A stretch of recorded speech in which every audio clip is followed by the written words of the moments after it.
All right, everyone, welcome back. It's time for another deep dive. Mm-hmm. And today we're going to be talking about something that I think secretly stresses us all out sometimes. Mm-hmm.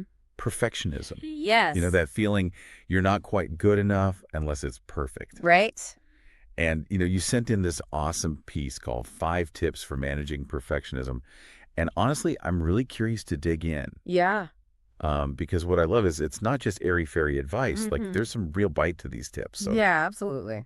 ready to ditch the pressure cooker and actually enjoy the process a bit more. I am so with you there. And what's wild is that perfectionism often wears this sneaky disguise. Like it pretends to be about high standards, Right. which sounds good, right? It does. But, research from Brene Brown and others has actually found that this drive for flawless often masks a deeper fear of vulnerability and judgment. Wow. Yeah, that's deep. Yeah. So no wonder just trying to try harder doesn't cut it. Right. So that brings us to, I think, the first tip here, which is setting realistic expectations. Yes. And this isn't about settling, is it? It's more about No. working with our humanness instead of against it. Exactly. It's about aiming for good enough as a starting point Okay. because that unlocks action. Okay. So, for example, imagine you're launching a website, right? Right. Aiming for perfect might mean that you are tweaking code for months. You're Yeah. never going to launch it. Right. But launching a good enough version, you're getting real user feedback way faster. And then you iterate and improve with that real world data. Oh, I like that. Right. Like agile development for our lives. Exactly. Okay, I like it. There you go. So how does tip 2, focusing on effort over outcome, how does that play into all of this? Yeah. Because this one's always tripped me up. Sure. It's so hard not to get fixated on that end result. Oh, absolutely. But think about it. You can pour your heart into a project, and Mhm. sometimes things just flop. Right. External factors, bad timing, whatever. But if you have truly put in the effort, if Yeah. you've learned something along the way, that's a success in itself. Right. And, Carol Dweck's work on growth mindset really emphasizes this.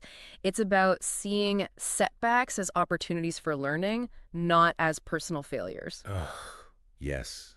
I remember being terrified of messing up when I first started a podcast. Yeah.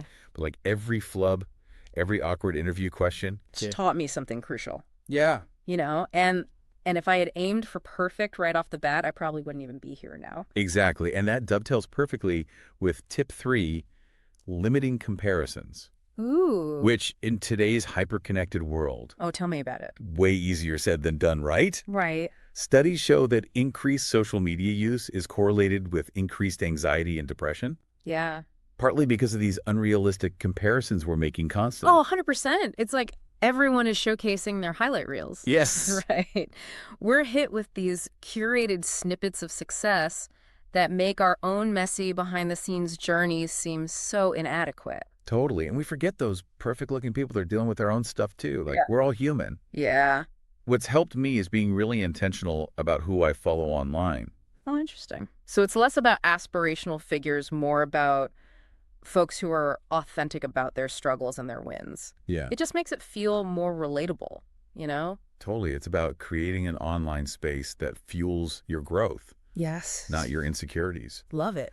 Which actually reminds me of tip 4, embracing mistakes. Yes. I'm picturing those Fail Friday posts some companies do, Right. turning what could be shame into shared learning. Precisely. It's about reframing failure as data. Okay. Thomas Edison famously said he didn't fail at making the light bulb thousands of times. He just found thousands of ways that didn't work.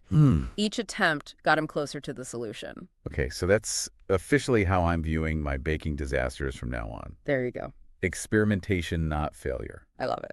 Okay, so we've got realistic goals. We're valuing our effort. We're ditching the comparison game.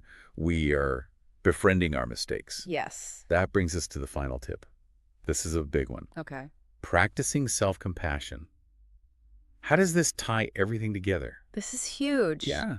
Think of self-compassion as the antidote to that harsh inner critic that perfectionism thrives on. Oh, yeah? Right. It's about treating yourself with the same kindness and understanding you would offer a friend going through the same thing. Yeah. I can see how that would be so foundational. If Wow. you're beating yourself up for every imperfection, Exactly. it's going to be that much harder to implement any of these other tips. You got it. And there's some really practical exercises you can try. Okay.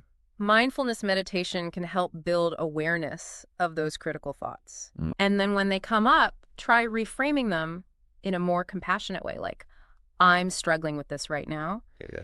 and that's okay. I'm learning and growing. So to wrap up, set realistic expectations. Hmm. Focus on the effort that you're putting in. Ditch those comparisons. Yes. Embrace your mistakes as learning opportunities and be kind to yourself through it all. Love it. Such powerful takeaways. Absolutely. And here's something to ponder. Yes. If perfectionism often stems from a fear of failure, what would it look like to actually be excited about the potential for growth and learning instead? Ooh, Just food for thought I like it. as you navigate your own journey. Awesome. Thanks for being here. Thanks for having me. And we'll see you all next time.